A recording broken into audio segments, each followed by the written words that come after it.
स्वागत है आपका एमपी तक पर। मैं हूं रवीशपाल सिंह।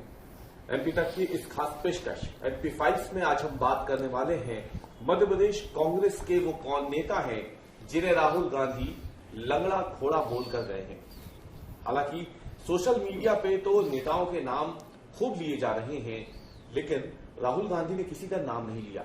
दरअसल लंगड़े घोड़े से राहुल गांधी का आशय क्या था, इसी पर आज हम ये पूरी चर्चा करने वाले हैं। और कौन से ऐसे लंगड़े घोड़े, यानी ऐसे नेता जो कहीं ना कहीं व्यवधान बन रहे हैं, परेशानी पैदा कर रहे हैं उन नेताओं के लिए, कार्यकर्ताओं के लिए जो आगे बढ़ना चाहते हैं। इसी पे आज चर्चा करेंगे और हमारे साथ मौजूद है एमपी की सियासत पर पैनी नजर रखने वाले रिजवान अहमद सिद्दीकी जी।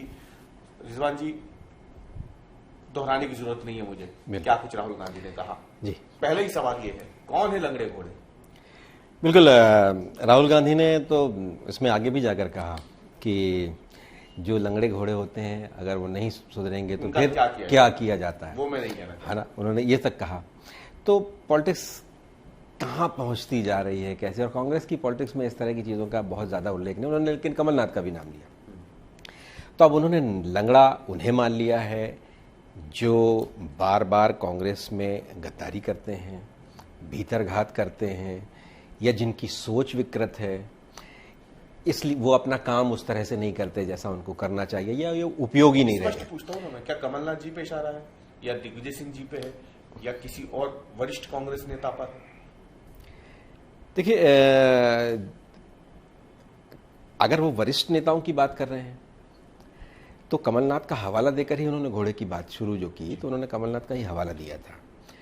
मुझे लगता है कि शायद वो उन लोगों का जिक्र कर रहे हैं जो अपने काम में उपयोगी नहीं है, मतलब पार्टी के लिए उपयोगी नहीं है। मुझे लगता है शायद इसलिए कि घोड़े अस्तबल में जब तक ही रहते हैं, जब तक ही उनका उपयोग होता है, जब तक वो काम के होते हैं। लंगड़े घोड़े का आशय यही है कि वो अगर बैठ गया घोड़ा, इसलिए घोड़े के बारे में कहते हैं कि वो बैठता नहीं है। तो अगर घोड़ा बैठ गया तो उपयोगी नहीं रहा।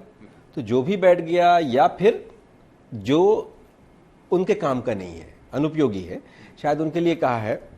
लेकिन अब मायने तो बहुत निकाले जाएंगे। कमलनाथ के लिए भी निकाला जा सकता है, दिग्विजय सिंह के लिए भी निकाला जा सकता है, लेकिन मुझे लगता नहीं है कि राहुल गांधी इस हद तक इस तक जाएंगे। इसलिए कि कमलनाथ से तो उनके बहुत गहरे संबंध भी रहे हैं, लेकिन उन्होंने नाम बिल्कुल ब्लंट लिया, सीधे कमलनाथ कह रहे थे ऐसा। तो लेकिन मुझे लगता नहीं है कि उनके बारे में कह रहे थे, लेकिन वो बहुत सख्त दिख रहे थे, स्पष्ट दिख रहे थे। पहले भी वो कहते हैं जिसको जाना है चले जाए, तो मुझे लगता है शायद वो उन्हीं लोगों के लिए कह रहे हैं। क्योंकि कमलनाथ को आपको याद होगा विधानसभा चुनाव के बाद, लोकसभा चुनाव से ठीक पहले जो हवा एक चली थी, कमलनाथ भी कई दिनों तक दिल्ली में रहे थे। उस वक्त ऐसे माहौल बन गए थे कि हो सकता है 1 या 2 दिन में कमलनाथ भाजपा में जाने वाले हैं। उस वक्त ये तमाम चीजें शुरू हो गई थी। उनसे जुड़े हुए जो तमाम नेता थे, विधायक थे, उनके भी बयान आने शुरू हो गए थे। पूर्व मंत्री की भी अगर हम बात करें, सज्जन वर्मा की बात करें, तो वो तो खुद ही पहुंच गए थे दिल्ली, उनका भी बयान सामने आया था। छिंदवाड़ा से जुड़े हुए कई लोग थे, जिनमें छिंदवाड़ा के महापौर भी थे उस वक्त। तो क्योंकि राहुल गांधी ने कल ये बात बोली है कि जिन्हें जाना है वो जाए, मुझे सिर्फ वो लोग चाहिए जो पूरी तरीके से दिल से कांग्रेसी हों, कांग्रेस की विचारधारा के लिए काम करना चाहते हों, और उन लोगों से दूर रहना है मुझे, या पार्टी को भी दूर रहना चाहिए जो कांग्रेस में बैठ के भाजपा के लिए काम करते हो। ये तो शब्द उन्होंने इस्तेमाल किए। बिल्कुल। तो इसीलिए सवाल भी उठ रहा है इसके तुरंत बाद उनका लंगड़े घोड़ों पे आना। तो क्या ये बात, हालांकि कमलनाथ से जुड़े हुए जो लोग हैं वो तो सोशल मीडिया पे यही चीजें वायरल कर रहे हैं कि कमलनाथ जी के अनुभव के बारे में साझा किया है राहुल ने, और कमलनाथ की सीख उन्होंने सार्वजनिक रूप से मंच पर स्वीकारी। लेकिन जिस तरीके से उनके बयान सामने आए थे, छोड़ने वाले लोगों को लेकर के, भाजपा का काम करने वाले, उनको भाजपा को फायदा पहुंचाने वाले नेताओं को लेकर के, इसलिए सवाल उठ रहा है कि क्या कमलनाथ है वो? क्योंकि भाजपा भी पूछ रही है कि राहुल बता दें कमलनाथ है, दिग्विजय सिंह है। राहुल गांधी एक चर्चा तो छोड़ गए हैं, और जिसके तरफ देखो उसमें फिट हो जाती है वो बात। कमलनाथ की अगर बात आप कर रहे हैं तो कहीं ना कहीं जिस तरह से लोकसभा के पहले उनका जो व्यवहार रहा है, उनके समर्थकों का जो व्यवहार था, अब वो बहुत नुकसानदेह था पार्टी के लिए भी और कमलनाथ के लिए व्यक्तिगत भी। नकुलनाथ को उसका खामियाजा भोगना भी पड़ा। तो वो इशारा किसके लिए था, विपक्ष को पूछने का मौका मिल गया है, मीडिया की ये सुर्खियां हैं, राहुल गांधी का सारा दौरा जो है वो घोड़े के इर्द गिर्द ही घूमने लगा। और लेकिन वही है कि हम अनुमान लगा सकते हैं, कयास लगा सकते हैं, और कयास तो इसी तरह से लगाए जा सकते हैं कि जो अनुपयोगी है, जो गद्दार है, जो उनके साथ नहीं है, जो भीतरघात करता है, तो उन लोगों के लिए उन्होंने बहुत सख्त अपनी स्पष्ट वो बताई है। और उसमें अब वो कोई भी नेता हो सकता है, सबको अपने अपना आकलन खुद करना चाहिए। मुझे लगता है वो इस तरह की बात कर ले। कमलनाथ जी की बात तो हमने की, दिग्विजय सिंह जी की बात भी कर लेते हैं। हालांकि वो तो सक्रिय दिखते हैं, काफी कई धरने प्रदर्शनों में कांग्रेस के हो जाते हैं, कांग्रेस के कई कार्यक्रमों में वो दिखते हैं, कांग्रेस की बैठकों में भी वो नियमित रूप से दिखते हैं। लेकिन ये भी एक सवाल उठते रहे बार बार कि दिग्विजय सिंह एक बड़ा नाम तो है ही कांग्रेस की सियासत में, लेकिन इसके साथ ही जब चुनाव की बारी आती है तब भी उनके गुट का एक दबदबा रहता है। उसको लेकर के भी राहुल गांधी के पास कई बार शिकायतें गई हैं कि गुटों का दबदबा रहता है और इसलिए बाकी आदमी आगे नहीं आ पाते हैं। अभी विधानसभा चुनाव के समय आपको याद होगा जब इतना बड़ा विवाद हुआ था, बाकायदा कमलनाथ के बंगले तक धरना प्रदर्शन शुरू हो गया था। दूसरी तरफ उन्होंने फिर बाद में सार्वजनिक रूप से दिग्विजय सिंह का नाम भी ले दिया था, उनके बेटे के नाम ले दिया था, कहा था कि इनके कपड़े फाड़ो। तो ये भी एक बड़ी वजह मानते हैं कि लंगड़े घोड़े से आज तात्पर्य जो है राहुल गांधी का वो इस गुटबाजी को लेकर के या फिर अपने आप को या अपने लोगों को आगे बढ़ाने वाले जो नेता हैं उनकी तरफ भी इशारा हो सकता है।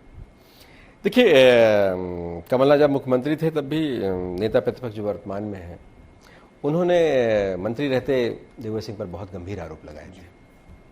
तो कांग्रेस में गुटबाजी इस हद तक तो हमेशा रही है, और कांग्रेस के हारने का भी कई बार गुटबाजी ही कारण होती है। दिग्विजय सिंह का एक बहुत बड़ा समूह है, बहुत फॉलोइंग है, मध्य प्रदेश में 10 साल मुख्यमंत्री रहे और प्रदेश अध्यक्ष भी कई बार रहे हो, तो उनकी फॉलोइंग रही है। और कई बार उन पर ये आरोप लगते रहे हैं कि जो उनकी पसंद की टिकट नहीं है या जो उनके गुट के लोग नहीं हैं, उनको कई बार हार का सामना करना पड़ा है। उसमें कहीं ना कहीं दिग्विजय सिंह के साथ के जो लोग हैं, जो उनके समर्थक हैं, उनके भीतरघात या कई बार तो उनका खुलकर भी विरोध करने की चीज़ें सामने आई।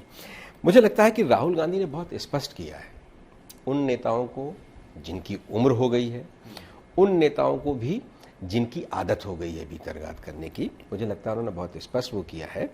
और जाहिर है कि दिग्विजय सिंह, कमलनाथ उम्र के उस पड़ाव में हैं कि जिन्हें आज नहीं तो कल एक मार्गदर्शक मंडल में जाना ही पड़ेगा भारतीय जनता पार्टी की तरह। भारतीय जनता पार्टी ने तो बड़े कड़े मन से मार्गदर्शक मंडल में भेज दिया। राहुल गांधी तो अभी चेतावनी ही दे रहे हैं, एहसास ही करा रहे हैं। और ये जो पॉलिटिक्स है जिसमें उल्लेख राहुल गांधी ने तो कमलनाथ का ही किया है, लेकिन बड़ा अजब है कि जो बब्बर शेर वाला मेरे बब्बर शेर कार्यकर्ताओं से ये घोड़े तक आ गया, हो सकता है आगे गधे पे भी पहुंच जाए। तो क्या राजनीति इसी तरह से चलेगी? बीजेपी तो कह ही रही है कि गधों की रेस में घोड़े भी दौड़ेंगे, प्रदेश अध्यक्ष का बयान आया। खैर ये एक अलग बात है। हम बात अगर लंगड़े घोड़े से थोड़ा आगे बढ़ाएं तो लंगड़े घोड़े कौन होंगे, इस पे तो वाकई एक बहस का विषय है कि आपने जैसे कहा, बिल्कुल सही कहा आपने कि जिसकी तरफ देखो ये तो मुहावरा उस पर सटीक बैठता दिख रहा है। हर आदमी कमलनाथ पे जाए तो मुहावरा बैठेगा, दिग्विजय सिंह पे जाए, अजय सिंह पे जाए, अरुण यादव पे जाए, जिसकी तरफ जाए, जिनके थोड़ा सा मैं आगे बढ़ाऊं कि जो भी अपने गिरेबान में झांकेगा उसको लगेगा उस पर फिट होता है। राहुल गांधी उनके बारे में बात करें, क्योंकि शिकायतें या फिर ये जो गुटबाजी की चीजें ये तो पहुंची आला कमान आम है कांग्रेस में। एक और बात कल राहुल गांधी ने कही रिजवान जी की, मैं ब्लॉक और जिला स्तर पर अपने कार्यकर्ता को, अध्यक्ष को मजबूत करना चाहता हूं। उन्होंने कल खुले रूप से कहा कि टिकट बंटवारे में भी मैं चाहता हूं कि मेरे जिले का अध्यक्ष, ब्लॉक का अध्यक्ष, उसकी भूमिका हो, और यहां तक कि मेरे दरवाजे हों, केसी वेणुगोपाल के दरवाजे हों, वो जिलाध्यक्षों के लिए 24 घंटे 100% खुले रहेंगे। क्या इशारा वर्तमान में जो प्रदेश अध्यक्ष है उनकी तरफ भी था क्या? क्योंकि जब से वो बने हैं प्रदेश अध्यक्ष, लगातार कार्यकर्ता छोड़ के जा रहे हैं। इतनी बड़ी संख्या में कांग्रेस में टूट हुई हो, इससे पहले कभी इतिहास में तो नहीं देखने को मिला, जो मध्य प्रदेश में देखने को मिला। ये भी अपने आप में एक रिकॉर्ड ही है जो बन गया लोकसभा चुनाव से ठीक पहले। आरोप कई तरीके के लगते हैं, उनके भी कई बयान ऐसे सामने आते हैं जिससे पार्टी की किरकिरी हुई। तो क्या इसके जरिए राहुल गांधी ये मैसेज देना चाहते हैं कि टिकट बंटवारा हो, फैसले लेने की बारी हो तो अकेले प्रदेश अध्यक्ष की नहीं चल सकती भाई साहब? अब तो ये है कि मेरा जिलाध्यक्ष भी अगर अपनी टिकट की दावेदारी या फिर अपने जान पहचान के लोगों की, कांग्रेस को जिताने वाले आदमी की टिकट की बात सामने रखेगा तो उसकी भी सुनी जाएगी। प्रदेश स्तर पर तय नहीं होगा कि किसको टिकट मिलना है। तो ये जो आपने बात कही थी लंगड़े घोड़े की बात, जो अपने आप गिरवा में झांकेगा वो उसको लगेगा, तो क्या उसमें जीतू पटवारी भी है लंगड़े घोड़े पे नहीं, लेकिन क्या इस बात की राहुल गांधी ये भी कह गए हैं कि सेंट्रलाइजेशन ऑफ पावर जो है वो स्टेट लेवल पे ना रह करके जिला और सीधे दिल्ली के स्तर पे आ जाए, तो फिर ऐसे में रास्ते में बीच में जो प्रदेश अध्यक्ष का भार है वो थोड़ा कम हो जाएगा। एक आपने थोड़ा सा पुराना लोकसभा के समय का तार छेड़ा है। उस समय ये कहने लगे थे लोग, चर्चा ये होने लगी थी, राजनीतिक पर्यवेक्षक भी ये कहने लगे थे कि कांग्रेस में क्या इतने लोग थे जितने शामिल हो गए थे बीजेपी में, बड़ा तो जीतू ने खोया तो बहुत कुछ है, इसलिए कि वो रोक नहीं पाए लोगों को, बड़े पैमाने पर लोग चले गए, सुरेश पचौरी जैसे बड़े नेता भी चले गए, दीपक सक्सेना चले गए, तो ये चले गए। अब राहुल गांधी ने एक चीज तो स्पष्ट की, ये बात कहकर जिलाध्यक्ष वाली, कि ये कोटा सिस्टम नहीं चलेगा। नहीं तो पहले दिग्विजय सिंह जी के कोटे से इतने, कमलनाथ जी के कोटे से इतने, पचौरी जी के कोटे से इतने, तो प्रदेश अध्यक्ष के कोटे से इतने, अरुण यादव के कोटे से इतने, कोटा पद्धति है। और भी हैं, और भी। अब हम गिनने लगेंगे तो फिर अजय सिंह राहुल और फिर नेता प्रतिपक्ष और सब कुछ बहुत ढेर सारे नाम आते ही चले जाएंगे, इसलिए वो फिर हर जिले में एक एक छोटे समूह टापू की जैसे, अब बाकी बहुत बड़ा तो बचा नहीं, लेकिन टापू जैसे बहुत ढेर सारे समूह दिखते हैं। हाँ, तो ये एक संकेत है कि व्यवहार अच्छा रखो, मनमानी नहीं चलेगी। और उन्होंने ये भी उदाहरण दिया था कि गुजरात में हमने सारे जिलाध्यक्ष बदल दिए, लेकिन जो जिलाध्यक्ष बदले ऐसा नहीं कि उनको बाद में दोबारा मौका नहीं मिल सकता जो बदले गए हैं, लेकिन उन्होंने ये बताया कि जो केंद्रीय पर्यवेक्षक हैं उन्होंने जैसी रिपोर्ट दी उनके हिसाब से उनसे बातचीत करके, स्थानीय लोगों से उन्होंने जो बातचीत की, तो अब उन्होंने साफ साफ कह दिया है कि निगरानी केंद्र से सीधी रहेगी, केंद्र से संपर्क में, सतत संपर्क में सब चीजें रहेंगी और किसी की मनमानी नहीं चलेगी। बहुत बहुत धन्यवाद हमसे बात करने के लिए रिजवान जी। तो रिजवान जी से आज जुड़े थे एमपी फाइल्स में, चर्चा तो शुरू हुई थी लंगड़े घोड़े से, लेकिन बात आकर के खत्म हुई है कांग्रेस के भीतर मनमानी करने वाले नेताओं की अब कितनी चलेगी। कुल मिला के देखा जाए तो राहुल गांधी के लंगड़े घोड़े कहने का तात्पर्य ये था कि कांग्रेस पार्टी मध्य प्रदेश में जिस दौर से गुजर रही है उसे बाहर लाना है, उस दौर से मध्य प्रदेश में कांग्रेस की सरकार बनानी है, संगठन को मजबूत करना है। इसलिए लंगड़े घोड़े यानी ऐसे लोग जो कहीं ना कहीं कांग्रेस पार्टी पे एक भार बन के रह गए हैं और जो लोग आगे बढ़ना चाहते हैं उनको बार बार परेशान कर रहे हैं, उन्हें मौका नहीं दे रहे हैं, तो ऐसे लोगों के साथ साथ मनमानी करने वाले नेताओं का भी नाम उन्होंने भले ही ना लिया हो, लेकिन इशारा साफ कर दिया है कि अब मध्य प्रदेश में अगर कांग्रेस को मजबूत करना है, संगठन को मजबूत करना है, तो मनमानी नहीं चलेगी, आगे बढ़ना है।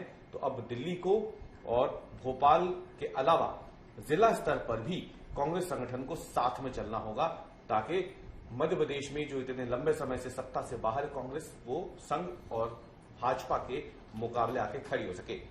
हमारी आज की पेशकश में इतना ही। कल हम फिर हाजिर होंगे नए मुद्दे और नए विश्लेषण के साथ। आप देखते रहिए एमपी तक।